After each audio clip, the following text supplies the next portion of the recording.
Hey everyone, hey, we're getting prepped, ready for some grouting today, epoxy grouting on quarry tile. So we got a pretty good sized kitchen here, got about 3,000 feet of quarry tile.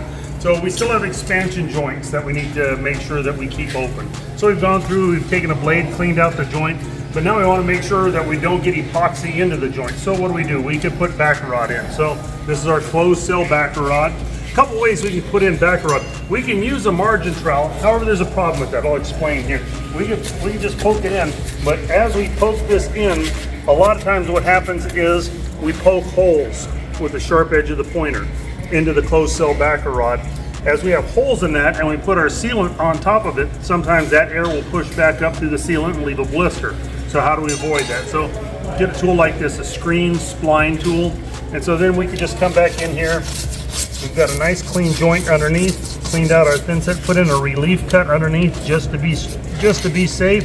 So then with the quarry tile, since it's so much thicker, we put in one row of the backer rod to the height we want for our sealant. Then we come back and put another row of backer rod on the top. We roll it in just barely. And what we're trying to do is keep all of the grout out of the joints. So you can do the same thing with your regular tile installations, and you're going to be grouting it. Tuck your backer rod in ahead of time, then you can grout up to it, pull the backer rod out, and then make sure it's all nice and clean. Put in a bond breaker tape or put in a new backer rod down to the very bottom of the joint, and then keep that joint nice and clean and free so your floor will move properly on that type of installation. So if you're doing your backer rod into an installation like that, that's a quick and easy way to keep your joints open, keep your joints moving. Thanks. Hey everyone, so we've started grouting already with our epoxy. So we've got our first coat done. So I'm going to show you how we do the backer rod. Now that we have two coats or two layers of backer rod in the floor, now we're doing our final wash. So there's our floor. We're still going to have to come through and do a clean wash and get all that shiny stuff off.